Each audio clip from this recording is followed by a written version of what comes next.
इस वीडियो में हमारी डिस्कशन होगी information from H1 NMR spectrum कि H1 NMR स्पेक्ट्रम जो होता है उससे जो आपको इंफॉर्मेशन मिलती है। एक ऑर्गेनिक केमिस्ट क्या चाहता है, उसे ये कंसर्न नहीं होता कि आपके नॉर्थ किधर है और साउथ किधर है, और प्रोटॉन जो है वो लोअर एनर्जी स्टेट में कब है और हाई एनर्जी स्टेट में वो कब है, राइट। उसे इससे कंसर्न नहीं होता, उसे जो होता है स्पेक्ट्रम से कंसर्न होता है, और स्पेक्ट्रम H1 NMR से कंसर्न होता है, और उसे ये कंसर्न होता है कि उससे हमें क्या नॉलेज मिलती है उस सिग्नल को ऑब्ज़र्व करके। नंबर ऑफ़ सिग्नल्स हमें क्या बताते हैं, पोजीशन ऑफ सिग्नल हमें क्या बताती है, एरिया ऑफ सिग्नल हमें क्या बताता है, और स्प्लिटिंग पैटर्न हमें क्या बताता है। ये सारी चीज़ें हम डिस्कस करेंगे वन बाय वन। से how many different types of hydrogens in the molecule, एक मॉलिक्यूल के अंदर कितने डिफरेंट टाइप्स के हाइड्रोजन्स हैं, इनके बारे में डिस्कशन। एक पर्टिकुलर पोजीशन है, उसके अंदर केमिकल शिफ्ट का कॉन्सेप्ट जो हम बड़े डिटेल में डिस्कस कर चुके हैं कि इसकी रिक्वायरमेंट क्यों पेश आई, इसका फार्मूला क्या होता है। व्हाट टाइप ऑफ हाइड्रोजन ये हमें बताता है, केमिकल शिफ्ट किस तरह से बताता है वो भी डिस्कस करेंगे। Area under the signal integration, how many hydrogens of each type के कितने हाइड्रोजन्स मौजूद हैं। इंटीग्रेशन का कॉन्सेप्ट हमें कुछ इस तरह से नॉलेज देता है कि अगर आपके पास एक ये पीक है, और पीक को आप कहते हैं ये एक आपका फंक्शन है एफ ऑफ एक्स, और ये एफ ऑफ एक्स है वाई एक्सिस पे और एक्स एक्सिस है ये, और ये आपका एक सिग्नल है, ए से लेकर बी तक आपका सिग्नल आया है, राइट। तो इसका जो हम एरिया निकालना चाहते हैं, हम ये फाइंड करना चाहते हैं कि इसके अंदर कितना एरिया आया है। ये एरिया जो आएगा ये प्रोटॉन की वजह से आएगा। तो ये प्रोटॉन की जो नॉलेज आपको मिलेगी, नंबर ऑफ़ प्रोटॉन्स की, how many protons of protons mean hydrogen. जब भी हम प्रोटॉन का वर्ड यूज़ करेंगे तो हाइड्रोजन के पास क्योंकि एक प्रोटॉन ही होता है, तो इसलिए हम इसके जो है वो एज अ प्रोटॉन प्रोनाउंस करते हैं। सो ये एरिया निकालने के लिए आपके पास सिंपल फार्मूला है integration a to b f of x, और उसको आप इंटीग्रेट कर दें f of x d of x a to b a. ये सारा फार्मूला ना तो आपने कहीं अप्लाई करना है, बस जस्ट कॉन्सेप्ट के तौर पे मैंने आपको बताया कि ये फार्मूला इस तरह से हमें इंटीग्रेशन जो है वो ये कॉन्सेप्ट देती है कि एरिया अंडर दी कर्व निकाल के देती है। कर्व के नीचे जो एरिया था वो आपको मैंने बताया कि किस तरह से हम उसको ऑब्ज़र्व करते हैं और उसको निकालते हैं किस तरह से। Splitting pattern, how many hydrogens neighbouring hydrogen. तो ये स्प्लिटिंग पैटर्न हमें जो है वो कुछ इस तरह से मिलते हैं वहाँ पे। ये ट्रिपलेट का सिग्नल है, ये एक अगर सिंगलेट इस तरह से दिखता है, डबलेट कुछ इस तरह से दिखता है आपको, डबलेट सिग्नल, ठीक है। इस तरह क्वाड्रेट सिग्नल भी होते हैं कि 4 सिग्नल्स आ रहे हैं, सही है, 4 प्रोटॉन्स की वजह से। Number of signals, how many different types of hydrogen in the molecule, कितने डिफरेंट टाइप्स के हाइड्रोजन जो है वो मौजूद हैं मॉलिक्यूल के अंदर। सबसे पहली बात नंबर 1 जो आपकी इंटरप्रिटेशन है, तो उसको हम कैसे देखते हैं, तो उसके लिए एक वर्ड यूज़ हुआ है यहाँ पे, mathematically equivalent hydrogen resonance eight the same applied field. के इक्विवेलेंट और नेट मैग्नेटिक फील्ड का कॉन्सेप्ट मैंने आपको बताया था लास्ट वीडियो में। वो क्या होती है, वो नेट मैग्नेटिक फील्ड जितने हाइड्रोजन्स के लिए सेम होगी, लेट्स से कि 3 हाइड्रोजन है उनके लिए ये नेट मैग्नेटिक फील्ड सेम है, तो ये इक्विवेलेंट हाइड्रोजन्स कहलाएंगे। Mathematically sorry magnetically equivalent hydrogens हैं ये, resonate at the same applied frequency, ठीक है। Applied field, same applied field पर अगर कोई 3 या 4 या 5 हाइड्रोजन्स जो है वो रेजोनेंस शो करते हैं, सो इट्स मीन डैट कि वो एक सिंगल सिग्नल देंगे। Magnetically equivalent hydrogen are also known as chemical equivalent, वो दूसरे के केमिकल इक्विवेलेंट्स भी कहलाते हैं। सो ये चीज़ें हम डिस्कस करेंगे कि जो है डिटेल में कि ऐसा क्यों होता है। लेट्स से कि आपके पास एक कार्बन है और एक कार्बन के साथ 4 हाइड्रोजन्स लगे हुए हैं, number 1, number 2, number 3 and number 4। अब अगर इन चारों हाइड्रोजन्स को आप देखें तो ये भी कार्बन से इतना ही दूर है, बॉन्ड लेंथ इसकी सेम होगी, ये भी इतना ही दूर है, ये भी कुछ दूरी पे है, ये भी कुछ दूरी पे है, जितनी भी सारी डिस्टेंस होंगे ये सेम होंगे। तो इट्स मीन डैट के चारों हाइड्रोजन्स जो है वो सेम केमिकली इक्विवेलेंट है, एक दूसरे से बिल्कुल करीब करीब है। अगर हम इस तरह से बात करें कि आपके पास यहाँ पे हाइड्रोजन्स हैं, एक हाइड्रोजन ये है, एक हाइड्रोजन ये है, एक यहाँ लगा हुआ है, एक यहाँ लगा हुआ है, इस तरह से 6 हाइड्रोजन्स आपके पास लगे हुए हैं। अगर इस हाइड्रोजन को देखें तो ये हाइड्रोजन जिस जगह पे लगा हुआ है ये इस कार्बन से इतनी दूर है, फिर ये इस कार्बन से थोड़े दूरी पर है, ठीक है। सो ये भी सारे केमिकली इक्विवेलेंट है, एक ही तरह के आपको सिग्नल देंगे क्योंकि सबकी सिमेट्री सेम आ रही है। सो इस तरह से कुछ और चीज़ें हम देखें, एक आपके पास हेक्सेन का मॉलिक्यूल है, बेंजीन नहीं है ये हेक्सेन है, कि हेक्सेन का रिंग मॉलिक्यूल है। तो इसके जितने भी हाइड्रोजन्स होंगे वो सारे सेम सिमेट्री के हैं, वो आपको सेम सिग्नल देंगे। इसी तरीके से ये भी आपको सेम सिग्नल मिलेगा। यहाँ पे इथीन का मॉलिक्यूल, जितने भी हाइड्रोजन्स यहाँ पे लगे हुए हैं वो सेम डिस्टेंस पर हैं इस डबल बॉन्ड से, वो सेम सिग्नल देंगे। इसी तरीके से बेंजीन एक ही सिग्नल देगा। अब यहाँ पे आ जाएं, यहाँ पे आपको 2 टाइप्स के सिग्नल मिलेंगे। इधर हाइड्रोजन्स लगे हुए हैं, यहाँ पे भी हाइड्रोजन्स लगे हुए हैं, ये हाइड्रोजन है और ये हाइड्रोजन। जो बेंजीन रिंग के हाइड्रोजन्स होंगे वो डिफरेंट सिग्नल देंगे, और जो आपके पास एंड पे लगे हुए हैं वो आपको डिफरेंट सिग्नल देंगे। इसी तरीके से यहाँ पे देखें तो ये ब्रोमीन एक ही लगा हुआ है, इसके अकॉर्डिंग ये जितने भी हाइड्रोजन्स हैं वो सेम सिमेट्री के हैं, ये आपको 1 सिग्नल देंगे, एक ही सिग्नल देंगे। इसी तरीके से यहाँ पे आपको एक सिग्नल नहीं मिलेगा, 2 सिग्नल्स मिलेंगे। जो Br से करीब है, नियरर है, वो डिफरेंट सिग्नल देगा, और जो Br से दूर है वो डिफरेंट सिग्नल देगा। Br यहाँ पे बहुत बड़ा इफेक्ट डाल रहा है क्योंकि ये एक इलेक्ट्रोनेगेटिव कंपाउंड है, और ये इलेक्ट्रोनेगेटिव कंपाउंड क्या कर रहा है, जो आप जो इसके नियरर प्रोटॉन्स हैं उसको डी शील्ड कर रहा है, सही है। ये आपके पास हाईली शील्डेड है, ये उससे लेस शील्डेड है, और ये इलेक्ट्रोनेगेटिव कंपाउंड है, तो इसलिए यहाँ पे 2 सिग्नल्स मिलेंगे। अब जो मैंने वर्ड यहाँ पे यूज़ करे कि ये इसको डी शील्ड कर रहा है और ये हाईली शील्डेड है, ये वर्ड्स हम अभी ट्राई करेंगे इसको अंडरस्टैंड करने की आगे। इसके बाद आपके पास नंबर 3 पे ये है, सबसे ज़्यादा शील्डेड ये है, उसके बाद ये है, उसके बाद ये है, उसके बाद ये ब्रोमीन आता है।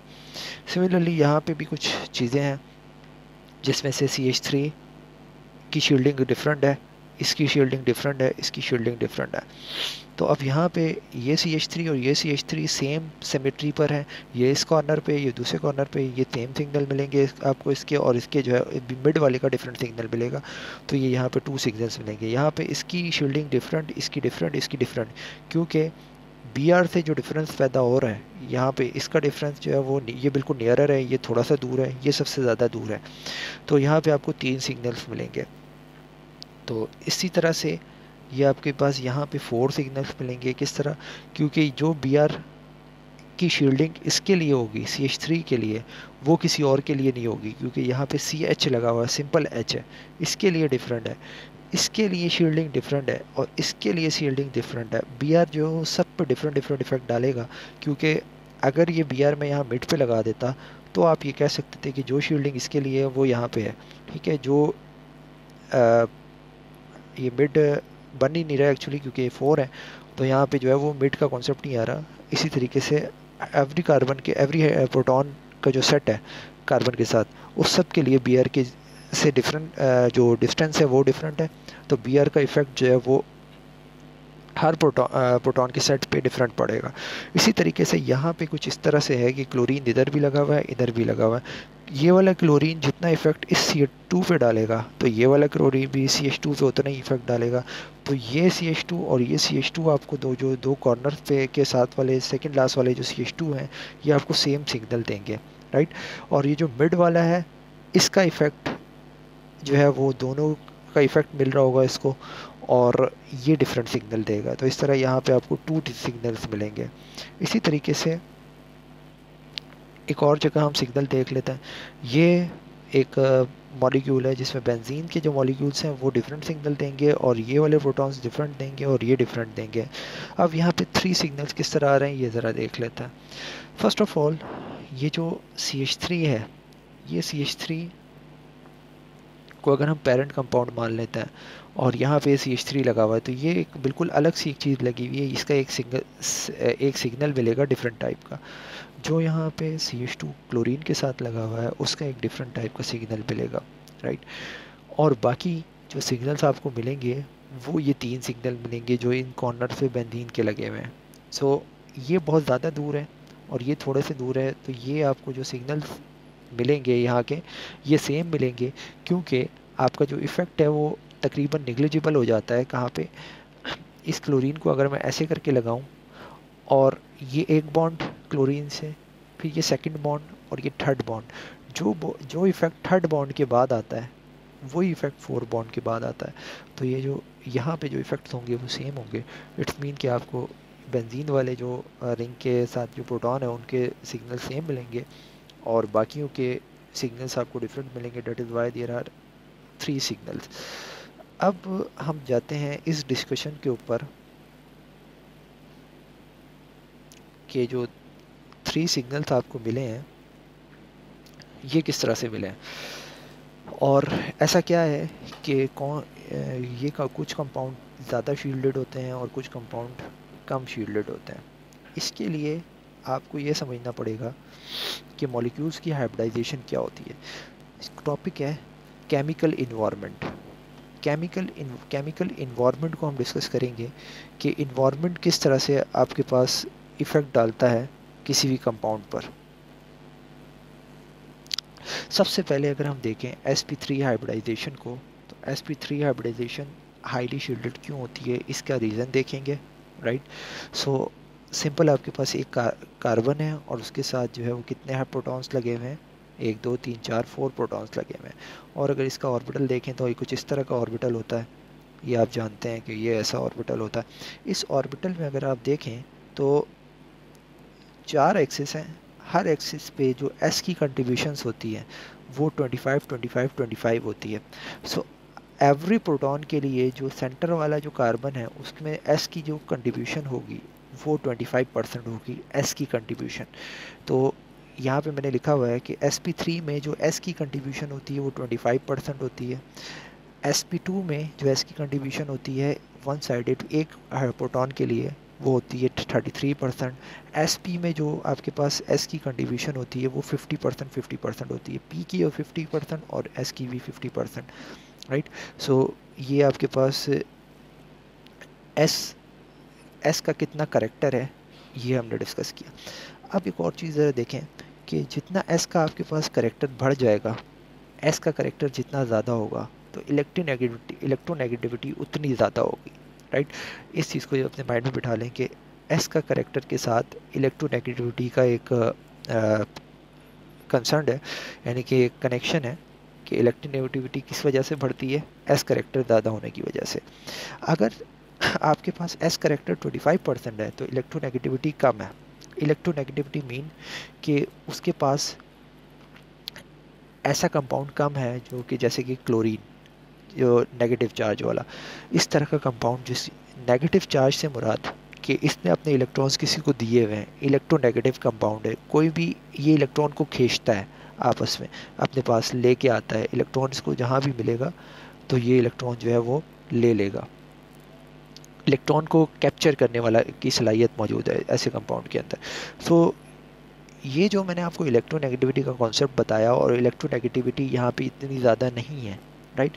sp3 हाइब्रिडाइड ऑर्बिटल के अंदर इलेक्ट्रोनेगेटिविटी इतनी ज़्यादा नहीं है, तो जो प्रोटॉन के इर्द गिर्द इलेक्ट्रॉन्स होंगे वो इलेक्ट्रॉन्स इसके साथ ही लगे रहेंगे, वो हाइड्रोजन को नहीं छोड़ेंगे और हाइड्रोजन को प्रोटेक्ट करके रखेंगे, क्योंकि कोई दूसरा उनको अट्रैक्ट करने वाला इस टाइम पे नहीं है।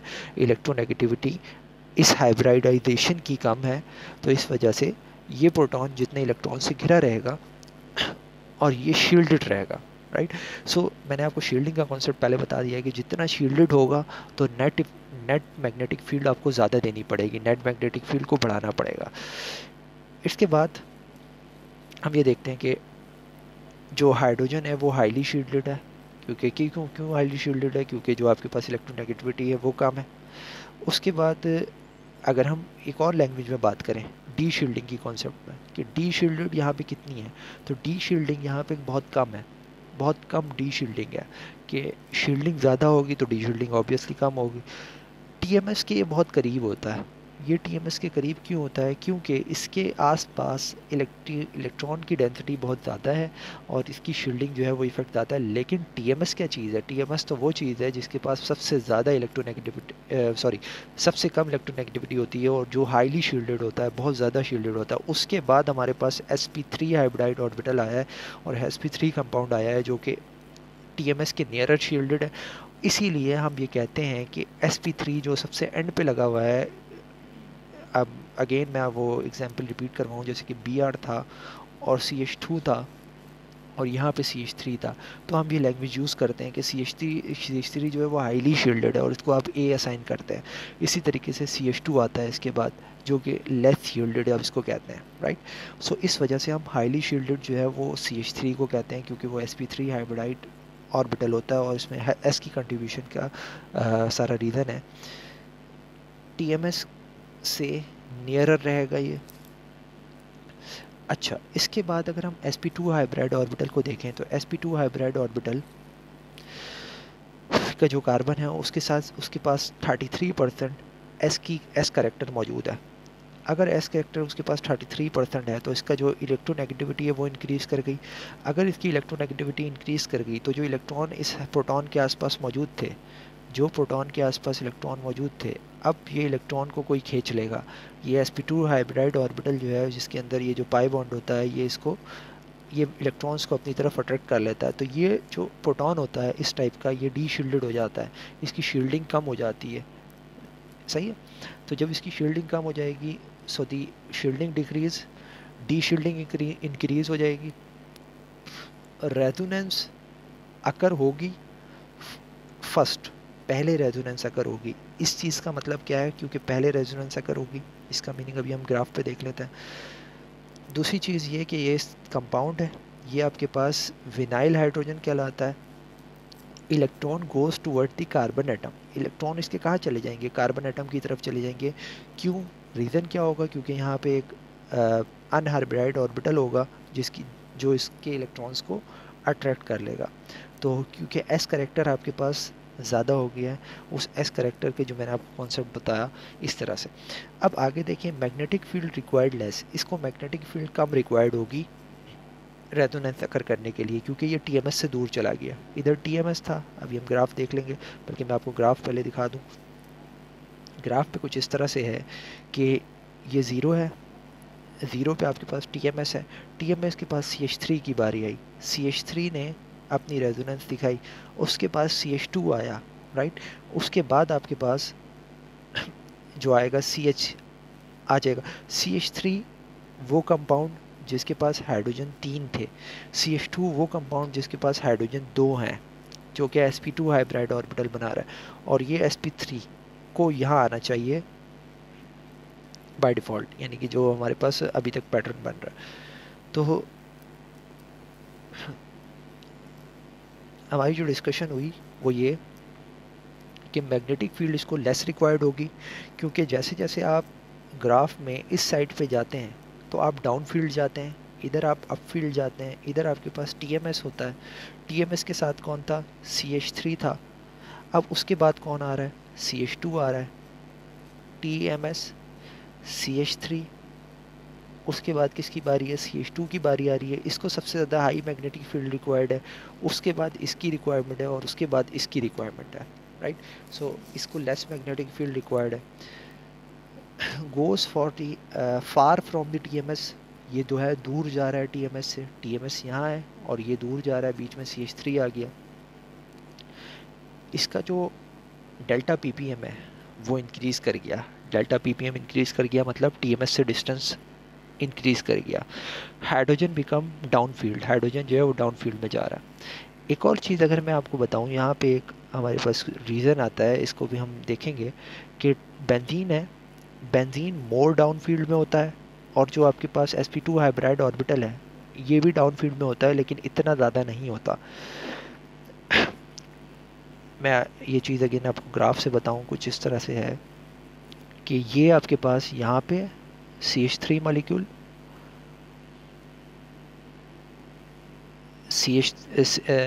C डबल बॉन्ड C जो कि इथीन मॉलिक्यूल है, sp2 हाइब्रिड ऑर्बिटल, यहाँ पे 5 to 6 में। तो बेंजीन का मॉलिक्यूल sp2 हाइब्रिड ही है, इसको कहाँ होना चाहिए था, यहाँ पे होना चाहिए था इसी के साथ, लेकिन ये इसके साथ नहीं होता, ये होता है यहाँ पे 7 to 8 में। उसके बाद एक और कंपाउंड आता है C डबल बॉन्ड O वाला, ठीक है। ये कंपाउंड जो है, ये कंपाउंड आपके पास और आगे होता है 9-10 पे, जिसके साथ ऑक्सीजन कनेक्टेड है, ठीक है। सो ये दो रीजंस हैं, इन रीजंस को हम डिस्कस करेंगे कि ऐसा क्यों होता है sp2 हाइब्रिड ऑर्बिटल में। अभी तक आपने ये समझा कि सबसे पहले TMS आता है, TMS के बाद sp3 हाइब्रिड ऑर्बिटल्स आते हैं, उसके बाद sp2 की बारी आती है, और उसके बाद बेंजीन की आती है। इसका रीज़न नेक्स्ट डिस्कस करेंगे, और उस रीज़न का जो हमारी हेडिंग होगी वो होगी ड्यू टू एन आइसोट्रोपी। ये एन आइसोट्रोपी का कॉन्सेप्ट होगा कि ये क्या क्या चीज़ होती है, और यही एन आइसोट्रोपी हमें जो है वो इसके बारे में बताएगी कि बेंजीन जो है वो किस तरह से इफेक्ट दिखाता है।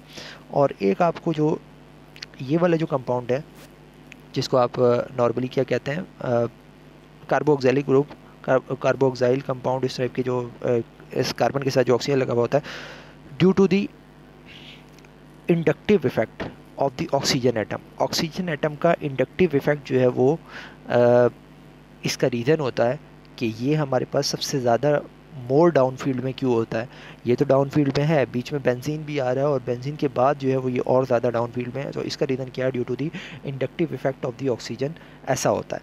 तो ये मैंने आपको अगेन चार्ट दिखाया हुआ है कि ये 7 to 8 ppm में, ये 9 to 10 ppm में, और ये आपके पास 5 to 6 ppm में।